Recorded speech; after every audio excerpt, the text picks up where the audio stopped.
नमस्कार मंडळी. चला तर गव्हाच्या पिठामध्ये गूळ घालून अतिशय हेल्दी आणि पौष्टिक तसेच लहान मुलांच्या आवडीचा पदार्थ आज आपण बनवणार आहोत. त्यासाठी इथे घेतलेला आहे गूळ. आता हा गूळ ऑर्गॅनिक आहे, यामध्ये कुठलेही केमिकल नाही. तर हा गूळ आपल्याला इथे घ्यायचा आहे. तुमच्याकडे घरामध्ये जो गूळ अवेलेबल असेल तो तुम्ही इथे वापरू शकता.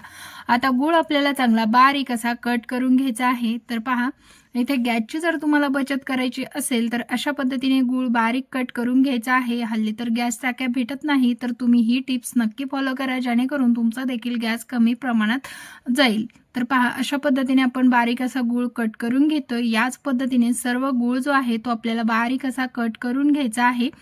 ज्या प्रकारे तुम्ही व्हिडिओमध्ये पाहत आहात अशा प्रकारे. वेळही कमी लागतो, गॅसही कमी लागतो. तर इथे संपूर्ण गूळ जो आहे तो कट करून झालेला आहे.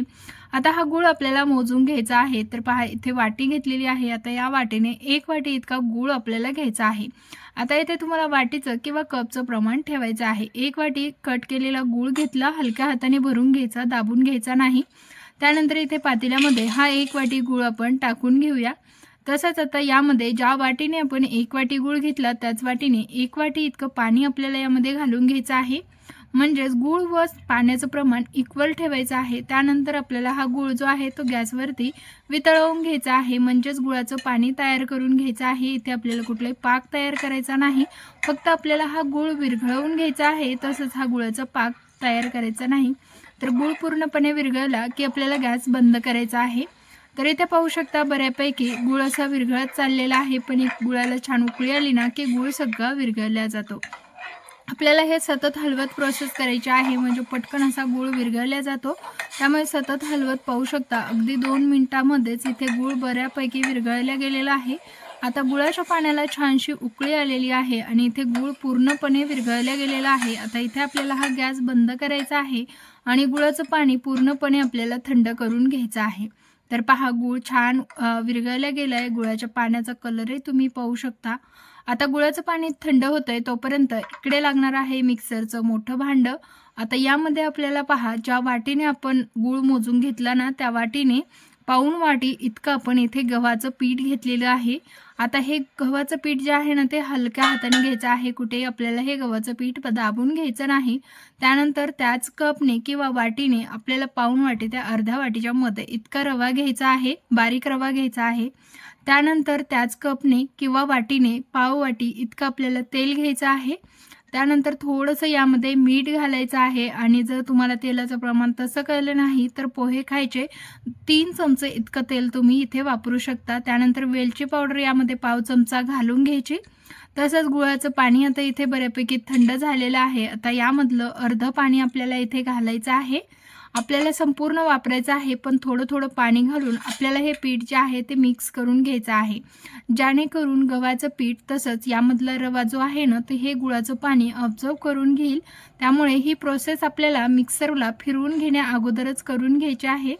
यामध्ये पहा, तुम्ही गुळाचं पाणी अगदी 1 मिनिटामध्येच पूर्णपणे ऑब्झर्व झालेलं आहे. आता राहिलेलं अर्धं पाणी देखील आपल्याला यामध्ये घालून घ्यायचं आहे अशा प्रकारे. तर पाहू शकता, गुळाच्या पाण्यामध्ये ना भरपूर प्रमाणात कचरा इथे निघलेला आहे. त्यामुळे गुळाचं पाणी टाकत असताना हे आपल्याला गाळूनच घ्यायचं आहे.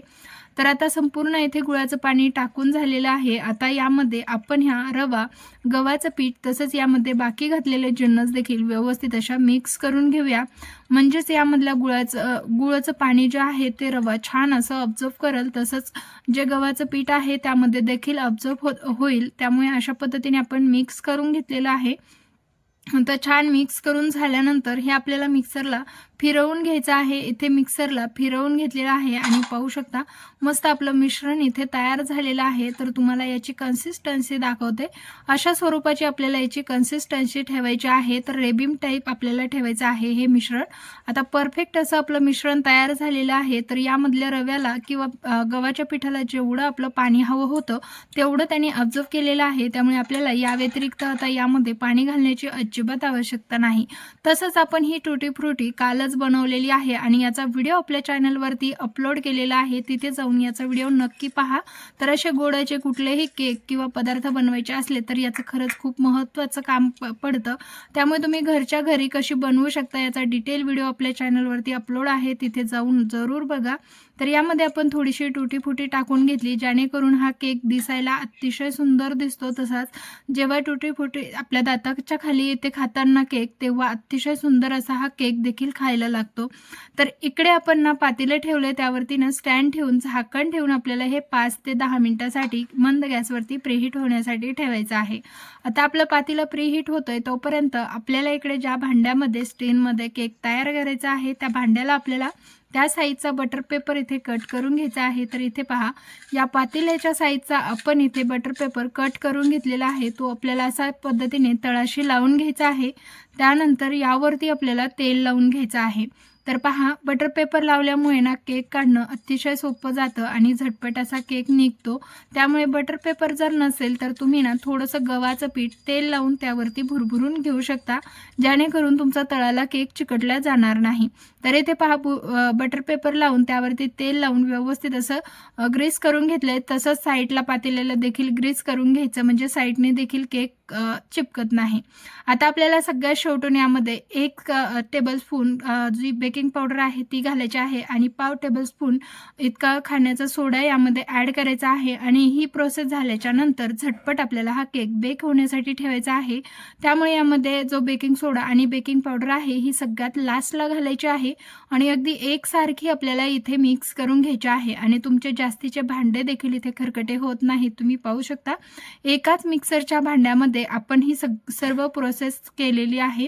आता ही यामध्ये घातलेला बेकिंग सोडा, बेकिंग पावडर छान अशी यामध्ये मिक्स करून घेतली आणि त्याला छानशी जाळी देखील पडलेली आहे पिठाला. तुम्ही पाहू शकता, कन्सिस्टन्सी आपली सेमच आहे. इथे कुठेही आपल्याला पाणी घालण्याची आवश्यकता नाही. अशा प्रकारे याची रेबिन सुटली पाहिजे, अशा प्रकारचं आपल्याला इथे पीठ ठेवायचं आहे. आता लगेचच आपल्याला हे मिश्रण आपण जो बटर पेपर लावून घेतलेलं भांडं आहे त्यामध्ये टाकून घ्यायचं आहे. इथून पुढे झटपट जेवढी तुम्ही प्रोसेस कराल तेवढं तुमचा केक जाळीदार तयार होणार आहे. तर पहा, अशा प्रकारे आपण हे सर्व मिश्रण जे आहे ते यामध्ये टाकून घेतलेलं आहे. आणि आता आपल्याला हे पातेलं जे आहे ना ते थोडंसं टॅप करून घ्यायचं आहे. संपूर्ण मिश्रण यामध्ये टाकून घ्यायचं. आता आपल्याला यामध्ये ना काहीच टाकण्याची आवश्यकता नाही, कारण आपण सर्व मिश्रणामध्ये मिक्स करून शेवटून आपल्याला ही प्रोसेस करायची आहे. आता पहा, इथे संपूर्ण मिश्रण टाकून झालं की इथे या भांड्याला थोडंसं टॅप करून घेऊया, म्हणजे त्यामधले एअर बबल्स निघून जातात. तर पहा, अशा प्रकारे आपल्याला थोडंसं याला टॅप करून घ्यायचं आहे. आता टॅप करून झाल्यानंतर इथे पहा, थोडीशी टुटी फुटी आपण अगोदर टाकली, आता थोडीशी राहिलेली त्याला गव्हाचं पीठ लावून घेतलंय आणि अशा पद्धतीने टाकायचं आहे. पण जरा जास्तीच गव्हाचं पीठ इथे पडत आहे, तुम्हाला फक्त टुटी फुटी यावरती टाकून घ्यायची. मस्त छान असा केक वरतून देखील दिसतो. इकडे मस्त असं आपलं भांडं सुद्धा प्रीहीट झालेलं आहे, एकदम गरम झालेलं आहे. आता ह्या प्रीहीट झालेल्या भांड्याच्या स्टँडवरती आपल्याला हे भांडं ठेवून घ्यायचं आहे आणि कमीत कमी 25 मिनिटानंतर आपल्याला हा केक चेक करायचा आहे. तर इथे माझ्याकडून काय चूक झाली हे मी तुम्हाला सांगणार आहे. तर इथे ना खाली गॅस बंद पडला आणि 25 मिनिटानंतर मी जेव्हा चेक करायला गेले तेव्हा पाहू शकता मध्यभागी असा केक आतमध्ये गेला होता. नंतर मी बेक केला, त्यामुळे बाजूची जो केक आहे तो डार्क झाला, पण मध्यभागी जो खाली गेला होता तो खालीच गेलेला राहिला. त्यामुळे ना गॅसची आज बंद पडल्यामुळे ही प्रोसेस झालेली आहे. नाहीतर बाकी केक अप्रतिम असा झालेला आहे. तुम्ही पाहू शकता, खूप सुंदर अशा पद्धतीने हा केक तयार होतो बरं का. फक्त ना आपल्याला गॅसची आच जे आहे ते मंद गॅसवरती कंटिन्यू चालू ठेवायचं आहे. पण गॅस बंद पडला त्याला आपण काहीच करू शकत नाही आणि त्यामुळेच मध्यभागी आपला केक जो आहे तो खाली गेला, म्हणजे त्याला खालतून हीट भेटली नाही. बाकी मस्त असा आपला केक इथे तयार झालेला आहे. घरगुती टुटी फुटी यामध्ये टाकली आणि त्याने लुकही सुंदर आलेला आहे. तसंच चविष्ट चवदार असा हा केक तयार होतो. त्यामुळे तुम्ही देखील हा गव्हाच्या पिठामध्ये गूळ टाकून नक्कीच अशा पद्धतीचा हा केक बनवून पहा. तुम्हाला ही रेसिपी कशी वाटली मला कमेंट करून जरूर कळवा. रेसिपी जरी आवडली असेल तर व्हिडिओला एक लाईक आणि आपल्या चॅनलला नक्की सबस्क्राईब करा. तसंच भेटूया नवीन एका रेसिपीसह. तोपर्यंत धन्यवाद.